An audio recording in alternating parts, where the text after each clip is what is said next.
Energy conservation की आज की इस वीडियो में चैप्टर नंबर 4 के पार्ट फर्स्ट के कुछ मोस्ट इम्पॉर्टेंट क्वेश्चंस के बारे में हम बताने वाले हैं।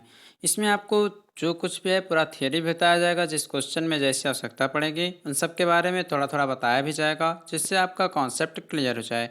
बस आप लोग इस वीडियो को क्या करें, अपने फ्रेंड्स के पास अधिक से अधिक शेयर कर दें। हम चैप्टर वाइज आपको सभी चैप्टर्स के एमसीक्यू क्वेश्चन सॉल्व करा रहे हैं। तो आगे आज हम चैप्टर 4 का पार्ट फर्स्ट कराएंगे, जिसमें 12-13 क्वेश्चन जो कुछ भी हैं आपके कवर किए जाएंगे।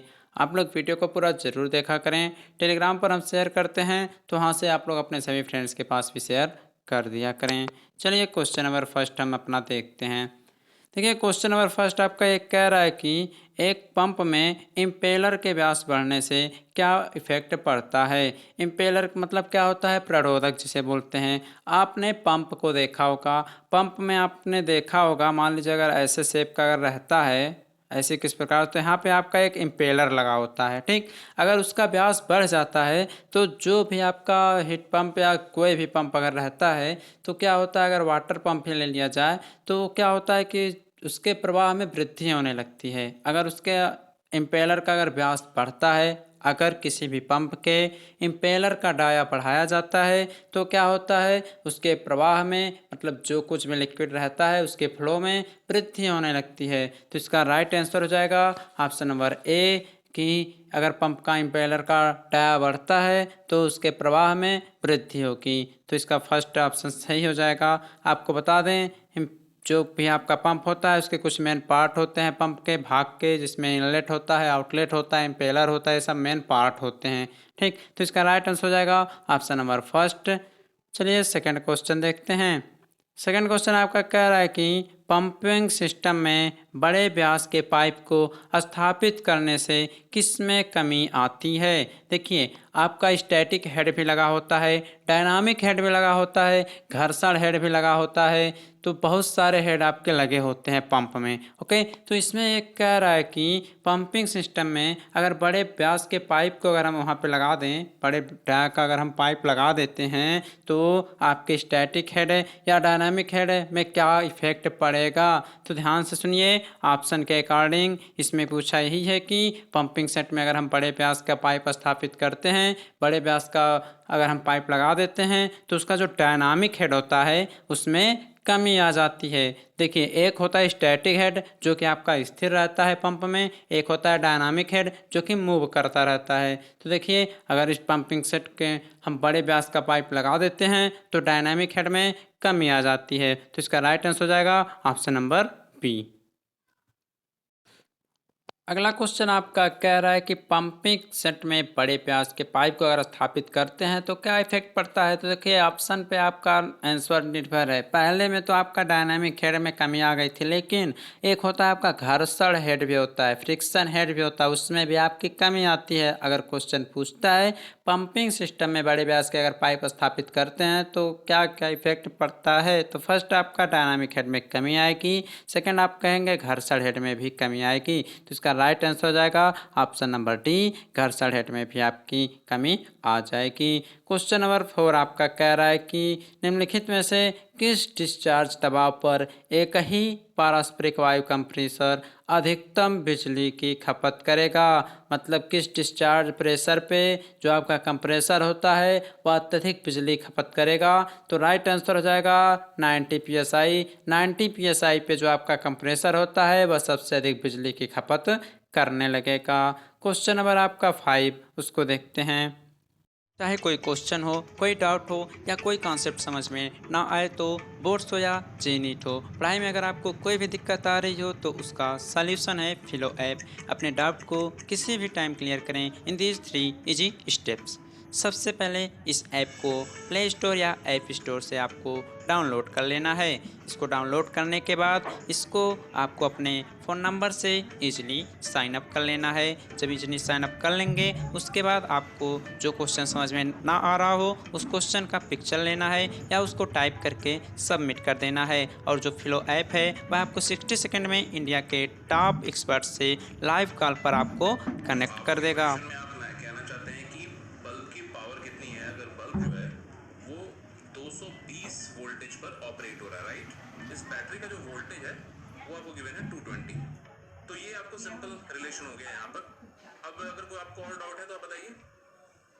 No sir, thank you.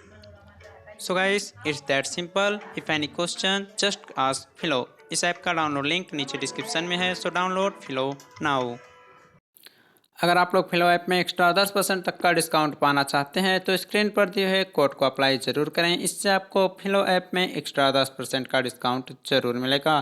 Question number 5 आपका कह ये रहा है कि समुद्र की सतह की तुलना में अधिक ऊंचाई पर वायु कंप्रेसर का प्रदर्शन कैसा होगा। समुद्र की सतह से अगर देखा जाए उसके कंपेयर में यह क्वेश्चन आपका पूछा गया है कि अधिक ऊंचाई पर अगर एयर कंप्रेसर हम ले जाते हैं तो उसका प्रदर्शन कैसा होगा। तो वह जो होता है उसका प्रदर्शन कम हो जाता है। ध्यान से सुनिए, अगर समुद्र की सतह से तुलना करें वायु कंप्रेसर को अधिक हम ऊंचाई तक ले जाते हैं तो उसका जो प्रदर्शन होता है वह कम हो जाता है पहले की अपेक्षा। तो यह जो कथन लिखा गया है यह सच है। ऑप्शन नंबर फर्स्ट इसमें आपका सही हो जाएगा। क्वेश्चन नंबर 6 कह रहा है कि एक मल्टी स्टेज कंप्रेसर में इंटरकूलिंग का क्या उद्देश्य होता है। सिंगल स्टेज कंप्रेसर होता है, मल्टी स्टेज कंप्रेसर होता है। तो इसमें पूछा है कि जो मल्टी स्टेज कंप्रेसर में आपका इंटरकूलिंग लगा होता है उसका मेन उद्देश्य क्या होता है। तो देखिए, जो मल्टी स्टेज कंप्रेशन में इंटरकूलिंग लगा होता है वो क्या करता है, कंप्रेशन का जो वर्क रहता है उसको कम करता है, मतलब कंप्रेशन की स्थिति को कम करता है। तो इसका राइट आंसर हो जाएगा संपीड़न के काम को कम करना। ऑप्शन नंबर 20 इसका राइट आंसर हो जाएगा आपका। अगला क्वेश्चन आपका कह रहा है कि निम्नलिखित में से कौन कार्यालय कक्ष के लिए सबसे आरामदायक स्थिति है। निम्नलिखित में से कौन सा कार्यालय कक्ष के लिए सबसे आरामदायक स्थिति होता है। देखिए यहाँ पे डीबीटी लिखा है, जैसे ड्राई बल्ब टेम्परेचर अर्थात शुष्क बल्ब का तापमान बोलते हैं, और आरएच जो है रिलेटिव ह्यूमिडिटी है। तो इसमें देखिए जो भी कार्यालय कक्ष होता है उसके लिए सबसे आरामदायक जो स्थिति होती है वो होती है 25 degree Celsius dry bulb temperature और 55% रिलेटिव ह्यूमिडिटी होनी चाहिए, जो कि कार्यालय कक्ष के लिए बहुत ही आरामदायक रहता है। तो इसका ऑप्शन नंबर डी जो है आपका सही हो जाएगा। ऑप्शन नंबर डी आपका सही हो जाएगा। 25 डिग्री सेल्सियस डीबीटी यानी ड्राई बल्ब टेम्परेचर और 55% रिलेटिव ह्यूमिडिटी। अगला क्वेश्चन आपका कह रहा है कि एक फ्रिज में ठंडा कॉइल पर ठंड का गठन। जो फ्रिज होता है आपको पता ही है, जितनी अधिक बिजली लेगा, जितना कम स्टार रेटिंग का रहेगा उतना अधिक आपका वो खपत करेगा इलेक्ट्रिक का। मान लीजिए 2 स्टार फ्रिज लाए हैं तो अधिक बिजली खपत करेगा। ओके, तो इसमें ही कह रहा है कि जो इसमें ठंडा कॉइल होता है, इसमें लगे होते हैं कॉइल्स लगे होते हैं, उसमें एक कह रहा है कि जो ठंड का गठन होता है वो किस बेस पे होता है। तो देखिए जो फ्रिज में ठंडा कॉइल होता है वो क्या करता है कि बिजली की खपत को बढ़ाता रहता है। ठीक, जितना अधिक उसको बिजली मिलेगी वह उतना जल्दी अपना वर्क करेगा। ओके, तो इसका राइट आंसर हो जाएगा बिजली की खपत को बढ़ाता है। ऑप्शन नंबर डी आपका सही हो जाएगा। क्वेश्चन नंबर 9 यहीं पे आपका कह रहा है कि एक रेफ्रिजरेशन सिस्टम में इसमें एक कह रहा है कि रेफ्रिजरेशन सिस्टम में जो एक्सपेंशन डिवाइस लगा होता है वह उस किसके बीच लगा होता है। मतलब एक रेफ्रिजरेशन सिस्टम में विस्टार डिवाइस अर्थात एक्सपेंशन डिवाइस के बीच में क्या क्या लगा होता है। तो हमने मैकेनिकल में अगर आप लोग होंगे तो RAC पढ़ा होगा, उसमें बताया गया था इवेपोरेटिव होता है, कंप्रेसर होता है, कंडेंसेशन होता है, तब एक्सपेंशन वाल्व होता है। तो जो एक्सपेंशन वाल्व होता है अर्थात जो विस्तार डिवाइस होता है उसके बीच में, मतलब उसके पहले क्या क्या लगा होता है, तो आपका उसमें कंडेंसर लगा होता है, इवेपोरेटर लगा होता है। ओके, तो इसका राइट आंसर हो जाएगा संघनित्र और वाष्पीकरण। ऑप्शन नंबर सी जो है इसका राइट आंसर हो जाएगा। क्वेश्चन नंबर 10 आपका कह रहा है कि नमी का किलोग्राम पर शुष्क वायु का किलोग्राम के रूप में परिभाषित करते हैं। तो जो आपका एब्सोल्यूट ह्यूमिडिटी होता है वो होता है किलोग्राम शुष्क पर एयर, मान लीजिए जो कुछ भी रहे, किलोग्राम पर एयर, ड्राई एयर बोल सकते हैं, अपॉन केजी। ये जो होता है आपका निरपेक्ष आर्द्रता के समान होता है। तो इसका राइट आंसर हो जाएगा ऑप्शन नंबर ए।